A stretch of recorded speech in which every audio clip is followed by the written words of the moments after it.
রান্না করতে কোথায় গিয়েছিলেন? পঞ্চম- পঞ্চল্লি গিয়েছিলেন, তা ওখানে মোটামুটি খাওয়া দাওয়ার আগে প্রথম ব্যাচ বসার আগে আমি বিলাট দিচ্ছি। কেন? কারণ ওই যা ওরা যে একের পর এক জিজ্ঞাসা করছে যে মালিক পক্ষ তরকারি কেমন হয়েছে, তো বলছে রান্নিটা কোথায়। হুম। তো চেষ্টা করতে গিয়ে আমার আর চেষ্টা করে বাচ্চারা আমি জিনিসপত্র ও সেটা আমি তৈরি করতে পারবো না, কিন্তু আমি চলে গেলে আর কেউ কিভাবে আমি আর থাকতে পারবো। হ্যাঁ, তা আপনি চলে আসলেন কেন? আরে দই একটা জমিন আর যা শুক্তো তরকারিতে মনের বলি জাল দেবে। হায় হায়, এরকম হলো কেন? আরে মাথা ধারে কাছে বাংলা খাবার লোক অত লোক থাকলে হয়?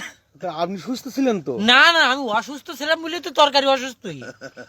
ও, তাহলে মানে শেষ অবধি ছিলেন না? আর শেষ কি, প্রথমে থালা দেওয়ার সাথে সাথে আমি বিলি পড়ি।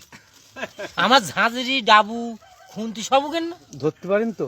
আমার তাড়ি ধরবে সেরকম ভাবে আমি বিলি আট দেন। তাহলে তো মাল মেন কথা আমার ওই জায়গায় দুটো জিনিস রয়েছে, লঙ্গি গামছার জাঙিয়া। ওই 2-3টে জিনিস আমার দিতেই হবে, সে টাকা না দেয় না দেখ, ঝাঁঝরি না দেয় না দেখ, ও আমি আবার কিনে নেবো না। তা আপনি ভালো হয় প্র্যাকটিস না করে আরে প্র্যাকটিস করা ছিল ভালো থেকে ওই জায়গায় বুঝতে পারিছি যে এত মাতালের চাপ থাকবে। আমি শুক্তো তরকারি চাপাইছি দেখি 4-5টা বাংলাই, আমি শুক্তো তরকারিতে ঝাল দেবে। এবার প্রথম ব্যাচ যখন বসতে তখন আমি বিলি পড়িছি, আমার ঝাঁঝরি ডাবু খুন্তি সব ওখানে পড়ে দিই, আর আমার সেই গামছা লঙ্গি আর জাঙিয়ে। আমি বিলি না পড়লে আমি থাকতাম না, বাড়িটা আমার গায়ে লাগে।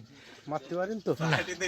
যাই করে আপনাদের আশীর্বাদে আমি আর কোথাও গিয়ে আমি গায়ে মার গিয়ে বাড়ি আসি। তাহলে তো ওই এলাকায় মানে জীবনের মতো যাওয়া বন্ধ হয়ে গেল। না না না, আবার 4-5 দিন পরে আবার একটা আছে, সেদিন কি ভালো হবে? দেখা যাক ওই জায়গায় গিয়ে। ওই বনশুর বাড়ি ঢুকতে যাবে যে এই রান্নি আগের দিন শুক্তো ঝাল দিয়ে চলে গেছে, এই রান্নি আমি আবার ঢুকবো। আমি আগে থাকতে বলে দিস তো যে এখানে যেন বাংলা পরিবেশন যেন না হয়। তাহলে এটা রাইট। হ্যাঁ, যারা রবি যেখানে রাঁধতে যায় আগে চেষ্টা করে যে ওর ব্যাগে কিছু আস কিনা।